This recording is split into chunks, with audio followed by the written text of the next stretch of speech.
students, I am Dr. Reema Tuteja, Professor and Head, LNCT Bhopal. Today we are going to start another topic that is vector integration. Vector integration में आज हम सबसे पहले line integral पढ़ेंगे. Line integral मतलब क्या? तो जब हम किसी फंक्शन को लाइन के अबाउट इंटीग्रेट करते हैं तो हम उसे क्या कहते हैं? लाइन इंटीग्रल कहते हैं. यहाँ पर क्योंकि हम वेक्टर, हमारा फंक्शन कैसा है? एक वेक्टर फंक्शन है, तो हम उसे एक लाइन के अबाउट इंटीग्रेट करेंगे. That is F is a vector function और सी एक कहाँ पे है? इन अ रीजन आर. एक रीजन आर में एफ एक वेक्टर फंक्शन है अलोंग अ क्लोज कर्व सी. सी जो है क्लोज कर्व हो या रेगुलर कर्व हो, उससे इट डजेंट मैटर्स. एक कर्व है जिसको हम A from point A to B integrate कर रहे हैं. तब हम वेक्टर फंक्शन एफ को जब इंटीग्रेट करते हैं तो उस लाइन इंटीग्रल को हम किससे वो करते हैं? Evaluate integral A to B F dot D R से. जहाँ पे एफ क्या है? एफ एक वेक्टर फंक्शन है F X I plus F Y J plus F Z K. और आर क्या है? D are is D X I plus D Y J plus D Z K. क्योंकि R is a function of X Y Z. R क्या होता है? X I plus Y J plus Z K. तो D R क्या हो जाता है? D X I plus D Y J plus D Z K. और line integral A to B F dot D R क्या हो जाएगा? देखिए, integral A to B F X I plus F Y J plus F Z K dot D X I plus D Y J plus D Z K. और जब हम इसका dot product calculate करते हैं तो हमें क्या मिल जाएगा? F X D X plus F Y D Y plus F Z D Z integrating between A to B. अब हम इसमें और कुछ पॉइंट्स डिस्कस करेंगे. देखिए, जो लाइन इंटीग्रल, अब हम अगर किसी क्लोज्ड कर्व के अबाउट वेक्टर फंक्शन एफ को इंटीग्रेट करने वाले हैं तो the line integral of a vector function F along a close curve हम किससे शो करेंगे? Integral C F dot D R. Way it is called the circulation of F around the close curve. इसे हम क्या बोलते हैं? Circulation of F बोलते हैं. ये जो है हमेशा एंटी क्लॉकवाइज डायरेक्शन में ही होगा. अब जो है, अगर ये सर्कुलेशन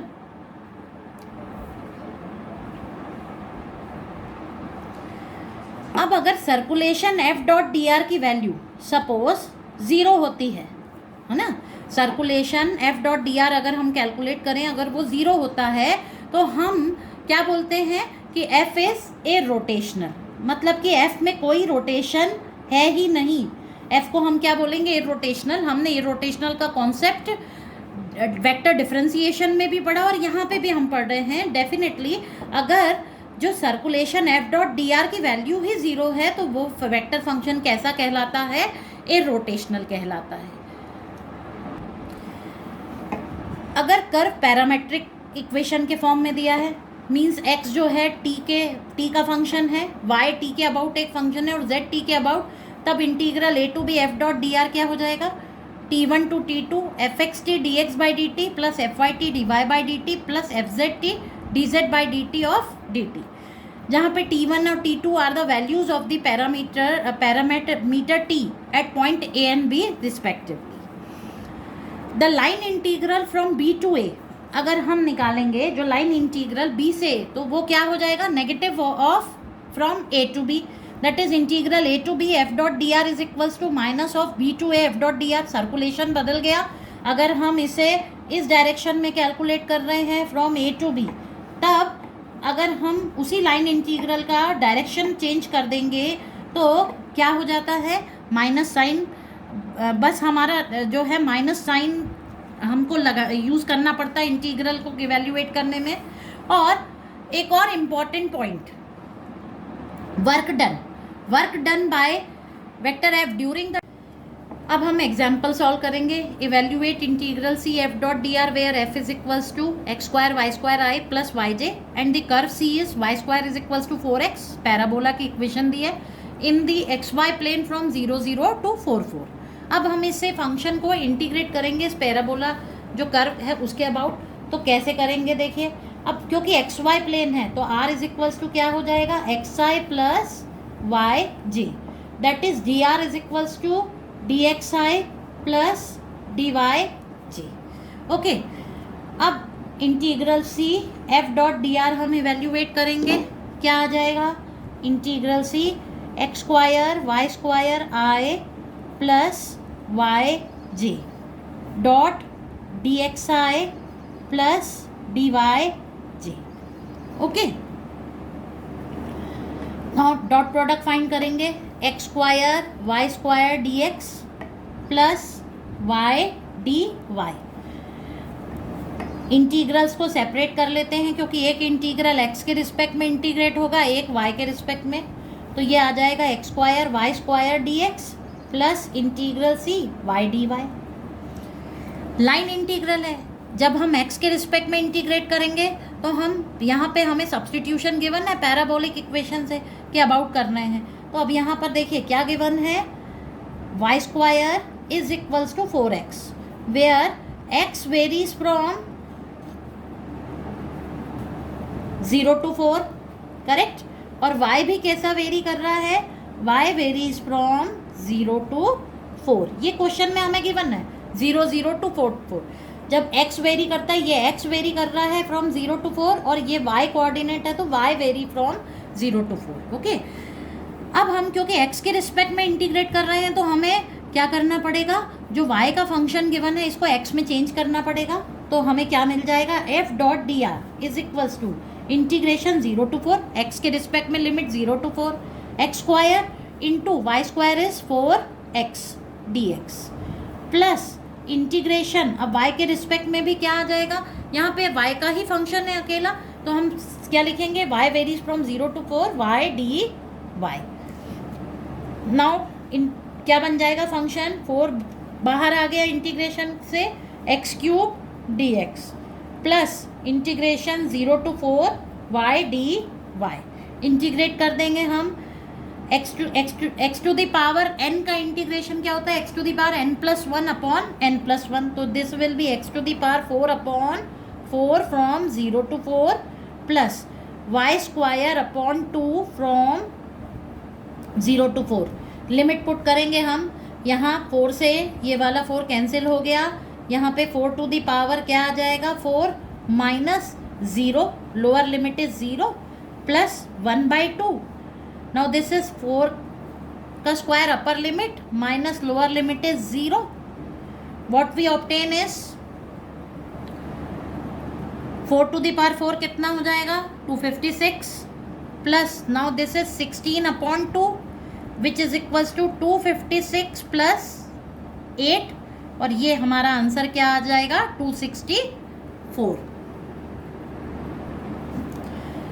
अब एक और क्वेश्चन देखेंगे हम, find the circulation of F along the curve C where F is this vector function, C is the rectangle whose vertices are. इस बार सी कैसा है, एक रेक्टेंगल है जिसकी वर्टाइसेस हमें गिवन है। सबसे पहले एक्स वाई प्लेन में ही गिवन है तो vector R is equals to क्या हो जाएगा, X I plus Y J again, D are is equals to D X I plus D Y J. ठीक है, सर्कुलेशन फाइंड करना है हमें। सर्कुलेशन का फॉर्मूला मैंने आपको बताया था क्या होता है, circulation is integral C F dot D R which is equals to क्या आ जाएगा, हम F dot D R find कर लेते हैं, E to the power X, F क्या है हमारा, E to the power X sine Y I plus E to the power X cos Y J dot D X I plus D Y J. ठीक है, क्या मिल जाएगा हमें, E to the power X sine Y D X plus E to the power X cos Y D Y. अब हम यहाँ पे रेक्टेंगल ड्रॉ करेंगे, एफ डॉट डी आर हमने फाइंड कर लिया, रेक्टेंगल ड्रॉ करेंगे। देखिए कैसा बनेगा रेक्टेंगल, पहला पॉइंट क्या है 0 0, ठीक है, इसको हमने ओ बोल दिया। अब 1 डॉट 0, एक्स पर 1 वाई पर 0 दैट इज 1 डॉट 0, इसे हमने एल नेम कर दिया। 1 comma pi by 2, x axis पे वैल्यू क्या है 1 और वाई पर पाई बाई 2, तो कैसी बन जाएगी, this will be a line. ठीक है, हमने इसको पॉइंट ले लिया तो ये क्या आ जाएगा 1 कॉमा पाई बाई 2, इसे हमने नेम दे दिया m, और 0 कॉमा पाई बाई 2 x की वैल्यू 0 और y की वैल्यू पाई बाय 2, तो this will be line parallel to x axis, और ये हमें मिल जाएगा क्या पॉइंट 0, पाई बाय 2। इसे हमने नेम दे दिया n। तो OLMN हमारा एक रेक्टेंगल है। ये हमारा जो कर्व है वो क्या कहलाएगा, this rectangle is our curve C। देखिए हमने OL को अगर हम यहाँ पर अब इंटीग्रेट करने वाले हैं, सर्कुलेशन कैसा रहेगा हमारा, एंटी क्लॉकवाइज कुछ इस तरह का सर्कुलेशन रहता है, ठीक। तो integral C F.dr is equals to क्या आ जाएगा, integral OL F.dr plus integral LM F.dr plus integral MN F.dr plus integral NO F.dr। क्यों, क्योंकि हम लाइन इंटीग्रल के अबाउट इंटीग्रेट कर रहे हैं। तो क्या आ जाएगा, पहले हम फर्स्ट लाइन रेक्टेंगल की, देन इस तरह से उसका ओरिएंटेशन से हम उसे इंटीग्रेट करेंगे। अब सबसे पहले फॉर OL क्या आ जाएगा, देखिए y इज इक्वल्स टू 0, यहाँ पर क्या होगा, y इज इक्वल्स टू 0 है, कौन वेरी कर रहा है, x कैसा वेरी कर रहा है, x वेरीज फ्रॉम 0 to 1, ठीक है। तो इंटीग्रल OL F.dr हम फाइंड कर चुके, क्या आ जाएगा, देखिए integral x varies from 0 to 1, क्योंकि y 0 है तो इट इम्प्लाइज dy क्या हो जाएगा, dy भी 0 हो जाएगा। तो हमें क्या मिल जाएगा, e to the power x into sine y की वैल्यू 0 रखी, dx plus e to the power again dy 0 है, तो ये वाला पार्ट जो है इंटीग्रल का क्या हो जाएगा, 0 ही हो जाएगा। हमें क्या मिल जाएगा, इंटीग्रल 0 to 1 0 dx, साइन 0 की वैल्यू 0 होती है, तो फर्स्ट इंटीग्रल की वैल्यू क्या आ गई, 0 आ गई। नाउ फॉर LM के लिए क्या आ जाएगा, देखिए y is equals to x is equals to 1 आ जाएगा, ठीक है।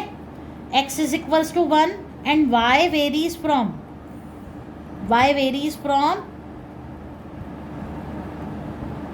0 to पाई बाय 2, ठीक है। x इज इक्वल्स टू 1 है तो dx की वैल्यू क्या हो जाएगी, 0। अब हम इंटीग्रल इवेल्युएट करेंगे, integral F.dr for LM is equals to, अब यहाँ पर हम इंटीग्रल में वैल्यू पुट करेंगे, dx 0 है तो ये पार्ट 0 हो गया। अब हमारा इंटीग्रल क्या हो जाएगा, e to the power x की वैल्यू 1 है, हम पुट कर देंगे cos y dy, okay. And y varies from 0 to pi by 2, x की वैल्यू 1 है तो क्या आ जाएगा, e to the power x की जगह हमने 1 पुट कर दिया तो e कांस्टेंट हो गया, बाहर हो गया। Integral 0 to pi by 2 cos y dy which is equals to, integrate किया हमने, cos का इंटीग्रेशन क्या आता है, sine y from 0 to pi by 2। Value put करेंगे, upper limit sine pi by 2 की वैल्यू 1 माइनस 0, तो हमें क्या मिल जाएगा, e। अब फॉर mn के लिए देखिए क्या आ जाएगा, देखिए y is equals to pi by 2, x varies from 1 to 0, ठीक है। तो y is equals to pi by 2 and x varies from 1 to 0, y pi by 2 है तो dy क्या हो जाएगा, 0।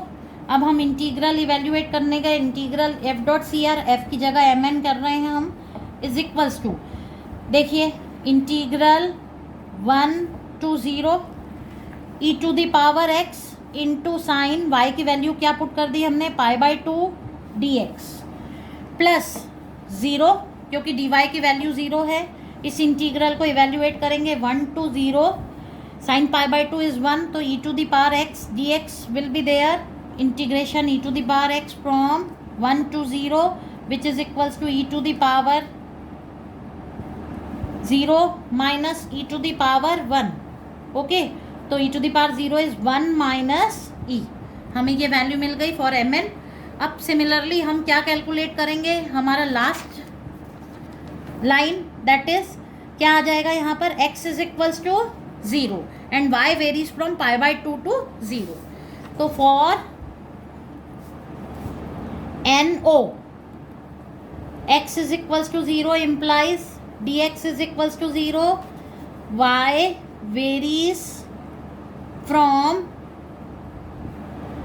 π/2 to 0, integral NO f dot dr is equals to, सबसे पहले dx 0 हो गया तो फर्स्ट इंटीग्रल तो हमारा 0 हो गया, y के dy वाला इंटीग्रल इंक्लूड करेंगे तो π/2 to 0 e to the power 0 cos y dy which is equals to cos y का integration is sin y from π/2 to 0 which is equals to sin 0 minus sin π/2 is equals to -1। ये value मिल गई हमें। अब हम चारों जो हमने integral evaluate किए हैं उसे ऐड कर देंगे तो integral f dot D R is equals to, पहले इंटीग्रल की वैल्यू 0 थी, plus c plus 1 minus c minus 1, क्या मिली हमें वैल्यू 0 मिल गई। ठीक है, तो integral f dot D R क्या आ गया, 0 मिल गया है हमें, ये इंटीग्रल की वैल्यू है। Find the work done in moving a particle in a force field given by vector f is equals to this along the curve, vector function जो given है along the curve x is equals to t square plus 1, y is equals to t square and z is equals to t cube from t is equals to 1 to 2। Parametric substitution का question है ये। अब हम इसे कैसे solve करेंगे, देखिए vector function जो f गिवन है एक्स वाई टी में, एक्स वाई जेड टी में गिवन है, x is equals to t square plus 1 given है। सबसे पहले हम dx by D t find कर लेते हैं, dx by D t is equals to हमें क्या मिल जाएगा 2t, y is equals to क्या गिवन है t square, it implies dy by D t की वैल्यू क्या आ जाएगी 2t again, and z is equals to t cube given है तो dz बाई डी टी की वैल्यू हमें मिल जाएगी 3t स्क्वायर। ठीक है, एक्स वाई जेड जो है हमें क्वेश्चन में ऑलरेडी गिवन है, हम वेक्टर f को भी t के टर्म्स में लिख लेंगे। वेक्टर क्या है 3xy minus 5zj plus 10xk, तो 3x की value is t square plus 1i into y की value is t square i minus 5 t cube j plus 10 into x की value is t square plus 1 के। हमें vector f भी मिल चुका है। अब हम क्या करते हैं dr कैलकुलेट करते हैं, dr is equals to dx i plus dy j plus dz k. हमने पर फॉर्मूला एक जो पैरामेट्रिक सब्सटीट्यूशन का मैंने आपको डायरेक्ट फार्मूला लिखवा दिया था, f dot D R is equals to क्या होता है integration f1 dx by D T plus f2 dy by D T plus f3 dz by D t into d t. इस फॉर्मूला को हम direct put करेंगे। देखिए f1 क्या आ जाएगा, x जो i के रिस्पेक्ट में फंक्शन है तो क्या मिल जाएगा हमें 3t square t to the power 4 plus t square dx by D t is 2t plus f2 is minus 5z तो minus 5t cube into dy by D t is 2t plus f3 is 10t square plus 1 into 3t square d t. पूरा function t में change हो चुका है। अब हम इसे simplify करेंगे और जब हम इंटीग्रेट करेंगे तो हमारे आंसर क्या आ जाएगा 303 यूनिट्स। लिमिट जो है यहाँ पर क्या हो जाएगी t, क्योंकि क्या गिवन है 1 to 2। जब हम इस इंटीग्रल को t के रिस्पेक्ट में इंटीग्रेट करेंगे सिंप्लीफाई करके, तो हमारा आंसर जो है वो हमें क्या मिल जाएगा, 303 यूनिट्स मिल जाएगा। Thank you.